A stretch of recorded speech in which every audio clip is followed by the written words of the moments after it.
Hello दोस्तों, स्वागत है आपका आपके अपने चैनल लीगल न्यूज एनालिसिस पे। जैसा कि दोस्तों हम अपने इस चैनल पे नेशनल एवं इंटरनेशनल न्यूज कवर करते हैं और उसका लीगल पर्सपेक्टिव आप सबसे शेयर करते हैं।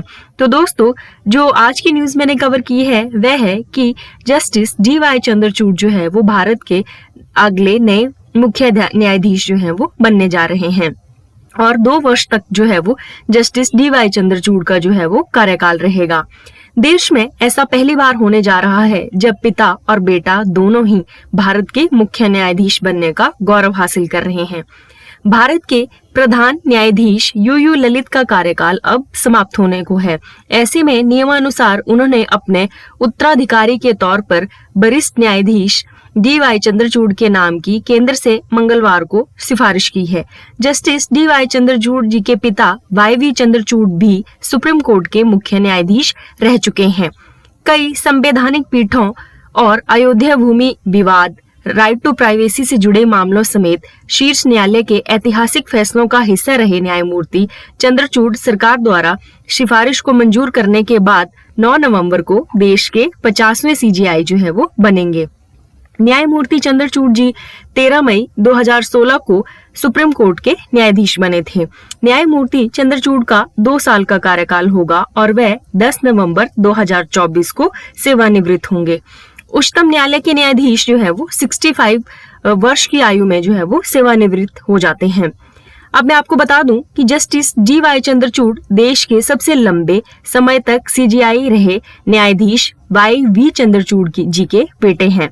उनके पिता 22 फरवरी 1978 से 11 जुलाई 1985 तक न्यायपालिका के शीर्ष पद पर जो है वो रहे हैं।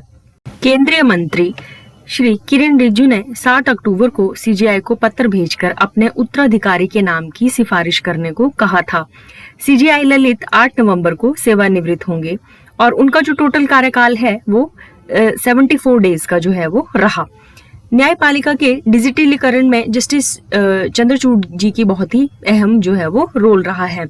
न्यायमूर्ति चंद्रचूड़ के नाम की सिफारिश करते हुए रिजिजू को पत्र लिखने वाली CJI ललित ने उच्चतम न्यायालय के सभी न्यायाधीशों से सुबह 10 बजे न्यायाधीशों के लाउंज में एकत्रित होने का अनुरोध किया था। उन्होंने इसके बाद न्यायमूर्ति चंद्रचूड़ को जो है वो पत्र सौंपा। न्यायमूर्ति चंद्रचूड़ ने न्यायपालिका के डिजिटलीकरण में बहुत ही अहम भूमिका जो है वो निभाई है। इसके साथ साथ मैं आपको बता दूं कि जस्टिस जो है वो DY चंद्रचूड़ ने बहुत ही अहम फैसले भी जो है वो दिए हैं, जैसे कि राइट टू प्राइवेसी का डिसीजन, सबरीमाला जो मुद्दे पर काफी ऐतिहासिक फैसला जो है वो जस्टिस चंद्रचूड़ द्वारा जो है वो दिया गया था।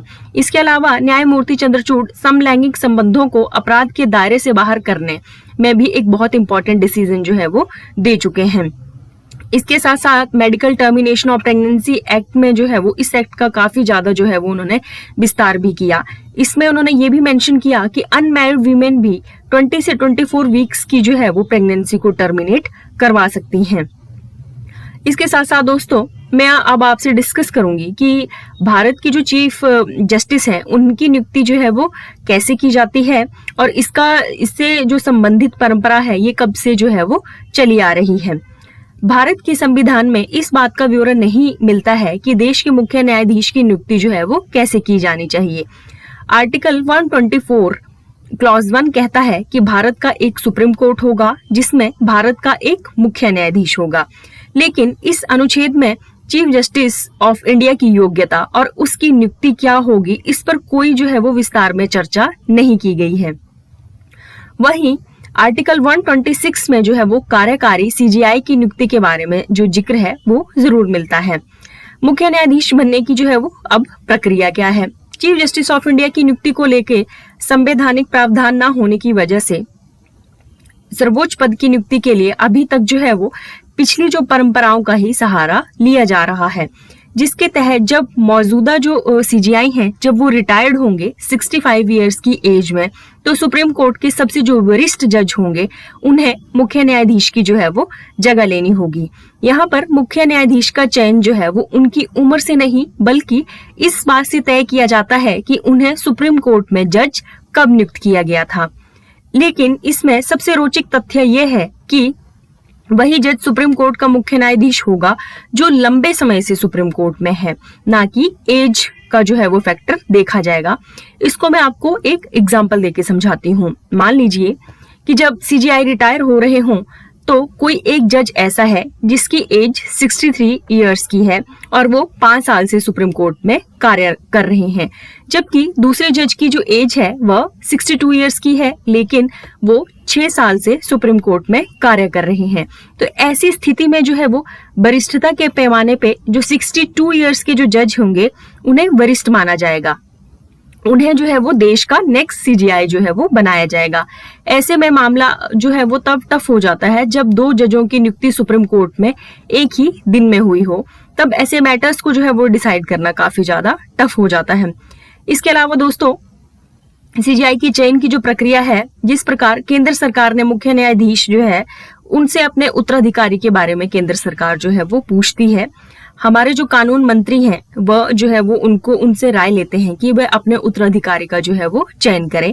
इसके बाद जो है वो सीजीआई वरिष्ठ जज के नाम की सिफारिश करते हैं, जिनमें उन्हें मुख्य न्यायाधीश के जो भी फिटनेस को लेकर अगर कोई संदेह नहीं होता, उन्हें लगता है कि ये प्रॉपर है, तो वो उनका जो है नेम कानून मंत्री को जो है वो आगे भेज देते हैं।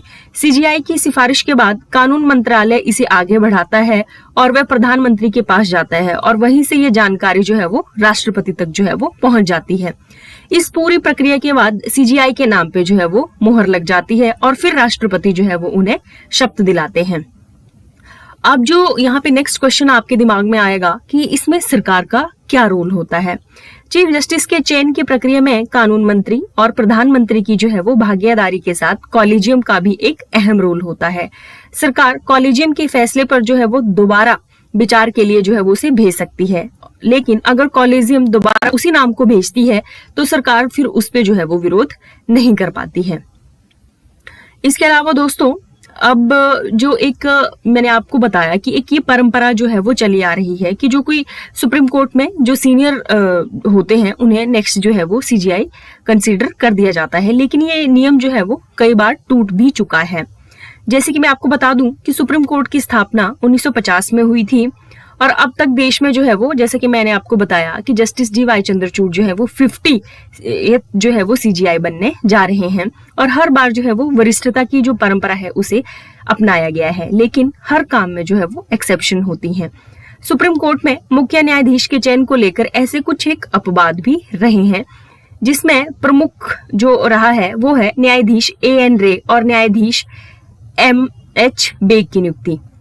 न्यायाधीश A.N. रे की नियुक्ति 25 अप्रैल 1973 को हुई थी।